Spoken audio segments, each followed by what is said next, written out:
Mas Heri, panggilannya Bung Heri, Mas Heri atau apa nih? Biasa dipanggil Heri aja sih. Heri aja ya. Biar kesannya tuh masih muda.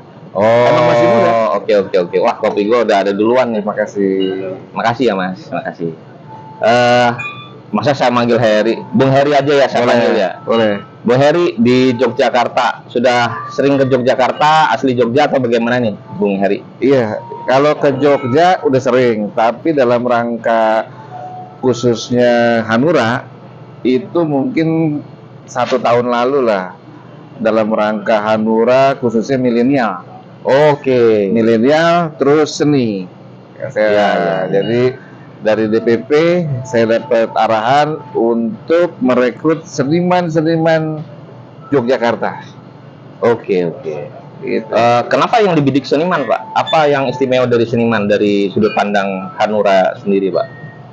Seni itu bagian daripada perjalanan negara. Seni sama budaya tuh satu kesatuan yang nggak bisa dipisah. Jadi kalau orang ngerti budaya, pasti ada seninya. Seninya apa? Terus perjalanan daripada negara ini, itulah yang terjadi. Jadi seniman dan budaya ini nggak bisa dipisahkan dari rangkaian perjalanan sejarah. Nah, milenial sekarang harus ambil bagian mencoret satu tinta perjalanan sejarah sekarang ini, terkhususnya Jogja. Oke, gitu. Menarik nih Pak. Sejauh yang versi terbaru nih, Bung Heri datang ke Jogja. Silakan Bung Heri. Iya. Datang ke Jogja, melihat seniman yang ada di Jogja. Apa yang bisa dikolaborasikan dari kawan-kawan Hanura dengan rekan-rekan kita yang ada di Jogja, seniman khususnya, Bro? Iya. Jadi gini, saya lihat Hanura konsentrasinya bukan hanya slogan, bilang mau narik seniman, tapi enggak. Ini terjadi sama saya karena saya seniman. Oke. Karena saya praktisi musik, terus saya ada di Hanura, saya merasakan sekali kita diberikan ruang untuk berkarya, untuk memberikan sumbangsi karya kita kepada partai, kepada negara. Nah, kolaborasinya seniman ini banyak sekali, tetapi tidak ada payungnya, tidak ada lembaga, ataupun bukan tidak ada, sebenarnya lembaganya ada, cuman mungkin tidak tersentuh karena saking banyaknya. Nah, yang saya pernah dengar ketua umum kita di Partai Hanura, Pak Osman Sabta, Pak Oso, kalau bahasa kita nih anak muda, Pak Oso gitu, Bang Oso gitu kan. Itu beliau betul-betul mau merangkul seniman untuk dinaikin. Mau kasih contoh siapa sekarang seniman yang pernah dinaikin sama Pak Oso? Ada. Siapa tuh? Band lagi. Siapa tuh, Bung? Arwana. Wow, Arwana. Itu Pak Oso. Oh, siapa lagi? Banyak. Cuman supaya teman-teman yang udah jadi Arwana mungkin pada ini, itu salah satu beliau. Gitu. Jadi bangga kita sebenarnya bisa bergabung untuk mewujudkan, Pak Oso ini mau mewujudkan lah. Saya pikir itu ilustrasi saya ya. Iya. Gitu. Mewujudkan supaya teman-teman yang tidak tertampung di dalam lembaga resmi seniman, ayo kita masuk. Gitu. Kita berkarya di situ, kita bikin lagu, kita bikin ini, nanti Pak Oso juga mungkin butuh lagu apa nih, suruh bikin. Beliau kan banyak sebagai pengusaha juga. Iya. Setahu saya punya kampus di yang baru ini, mungkin nanti harus perlu lagu Mars ya buat kampus. Beliau juga pengusaha yang lain, mungkin hotel perlu juga branding dengan lagu-lagu gitu loh. Itu hanya orang seni yang bisa. Ini menarik nih Bung Heri. Itu. Jadi keterwakilan seniman ya di Hanura itu menjadi salah satu perhatiannya Pak Ketumnya ya, Pak Oso ya, Bang Oso ya. Bang Oso. Oke, Bang Oso. Kalau yang muda-muda, Bang Oso. Oke. Bung Heri sendiri rencananya mau ikut mencalonkan diri atau gimana nih, Bu? Itu. Jadi karena mungkin ya, ini juga sekalian juga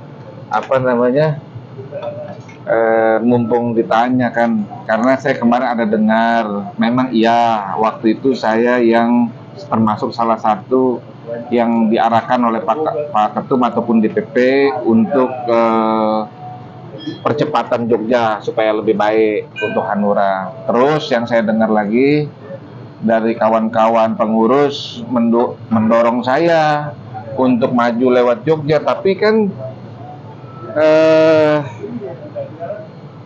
ranah itu sebenarnya, apalagi RI ya kan, kita perlu kekuatan besar. Kalau saya didukung dengan seniman-seniman se-Jogja, saya bilang sama Pak Oso, saya ngomong dah gitu. Tapi kan kita perlu juga dukungan, kekuatannya sampai di mana. Kalau pengurus memang saya dengar kemarin bahwa sampai malahan ngomong ke podium langsung, ada Pak Oso juga tuh waktu itu, Bang Oso langsung dengar bahwa saya dicalonin lewat sini. Tapi kan mungkin kita harus menghitung. Tapi dengan adanya podcast ini, seniman-seniman besok bergabung sama kita, mungkin itu jadi tambahan tolak ukur buat Pak Oso. Ya sudah, kau di Jogja umpamanya gitu. Nah, saya kalau memang dapat arahan, saya tempur maksimal dengan seniman seluruh Jogja sini. Sekalian kita membuktikan bahwa seniman itu memang patut maju, patut juga mendapatkan tempat marwah yang baik lagi, baik itu ekonomi, gitu. Gitu Mas. Iya, iya. Sambil dihirup kopinya. Ya, Bung Heri. Bung Heri nih, saya dapat info dari orang dalam. Katanya Bung Heri jago main gitar nih. Ceritain dong, gitarnya ceritanya gimana nih? Ada, iya. Kalau perjalanan di musik sebenarnya, di gitar khususnya, saya sebenarnya bukan pemain gitar awalnya. Karena orang tua saya tuh musisi piano. Bahkan cello di zaman dulu tahun-tahun 60 70. Era Soeharto itu ya? Iya. Pak Ali Sadikin dulu masih gubernur DKI. Oh iya, iya. Dan beliau masuk ke rumah tangga istana dulu karena main musik. Oh iya. Nah, itulah marwah seniman saat itu juga. Maksudnya saya terasa saat itu bahwa ayah saya seniman bisa masuk ke istana presiden loh, gitu kan. Wah, iya, iya. Dan menjadi rumah tangga istana untuk melatih paduan suara, drum band. Dulu ada bina vokalia, bina musika, itu ayah saya dulu. Nah, kalau kita cerita saya pribadi,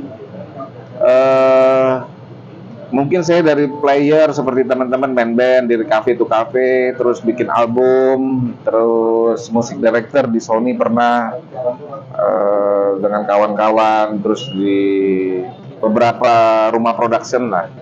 Sampai akhirnya saya pikir, wah pengen juga sih sebenarnya punya sekolah musik sendiri gitu ya, khususnya di Jogja sih, karena impian terakhir kalau kita cerita sejarah, ibu saya orang Jogja asli. Oh iya.